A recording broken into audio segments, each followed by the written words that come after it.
பெரியாழ்வார் யசோதை கூப்பிடுறாளே கிருஷ்ணா கிருஷ்ணா அப்படின்னா இவன் பாட்டுக்கு படுத்து தூங்கிட்டு இருக்கான். கிருஷ்ணனுக்கு பக்கத்துல உறங்கி கொண்டிருந்த பலராமனை காணோம். பலராமன் கிருஷ்ணன் அண்ணா தம்பி பக்கத்துலதான் தூங்கினா. பெரியாழ்வார் யசோதை வந்து பாக்குறா, பலராமனை காணும், கிருஷ்ணன் மட்டும் தூங்கிட்டு இருக்கான்.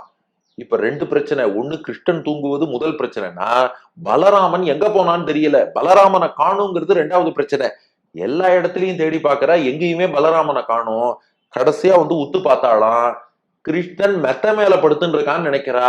கடைசியில இது மெத்த இல்ல, மெத்தையின் ஸ்தானத்துல பலராமன் இருக்கிறாராம். பலராமன் ஏண்டா மெத்தையானான்னா, அந்த யசோதைக்கு புரிஞ்சுதோ இல்லையோ, நம்ம பெரியாழ்வார் யசோதைக்கு ரகசியம் புரிஞ்சு கொடுத்து. பலராமன் ஆதிசேஷனுடைய அம்சம். சென்றால் குடையாம், இருந்தால் சிங்காசனமாம், நின்றால் மரவடியாம், நீழ்கடலுள் என்றும் புனையாம், அணிவிளக்காம், பூம்பட்டாம், புல்கும் அணையாம், திருமார்க்கு அரவு. பெருமாள் பயணிச்சா ஆதிசேஷன் குடையா இருப்பார்.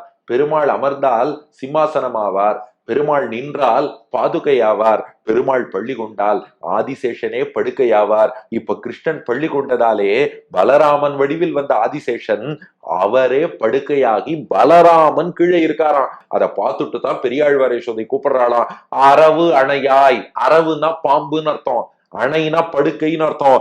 அரவு அணையாய், பாம்பை படுக்கையாக கொண்டு அதன் மீது சயனித்திருக்கிறாயே.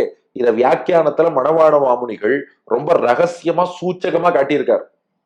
என்ன காட்டுறாருன்னா, சந்தானுவிருத்தியாய் அடிமை செய்ய கடவ திருவனந்தாழ்வானும் அவனுடைய அவஸ்தானுகுணமாக பள்ளி கொள்வதொரு திருப்படுக்கையான வடிவை கொள்ளக்கூடுமீரே. ஆதிசேஷன் எப்போதும் அவர் தானே படுக்கையா இருப்பார். அதனால கிருஷ்ணன் பள்ளி கொண்டு இருக்கிறான் என்றால் அதற்கேற்ற வடிவத்துல இப்ப பலராமனா வந்திருக்கார், அதற்கேற்றபடி அவரே படுக்கையாக ஆயிட்டார்.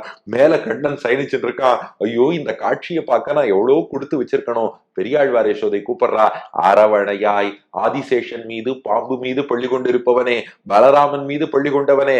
பலராமன் எங்கன்னு தேடினா உனக்கு அணையாக அவர் கீழே கிடக்கார். அரவணையாய் எழுந்திருப்பா, ஆயர் ஏரே, மாடு மேய்ப்பவர்களின் தலைவனே. அதை எதுக்கு சொல்லணும்னா, மாமுனிகள் வியாக்கியானம், நீ ஆயர் ஏரா வந்தாலும் அரவணையானா தான் இருக்க, உன் பெருமை குறையல. நீ ஏதோ ஆயர்களின் தலைவன் எங்கள்ல ஒருத்தன்னு வந்திருக்க, வந்ததுனால உன் பெருமை குறைஞ்சு கொடுத்தான்னு பார்த்தா அதெல்லாம் ஒன்னும் குறையல.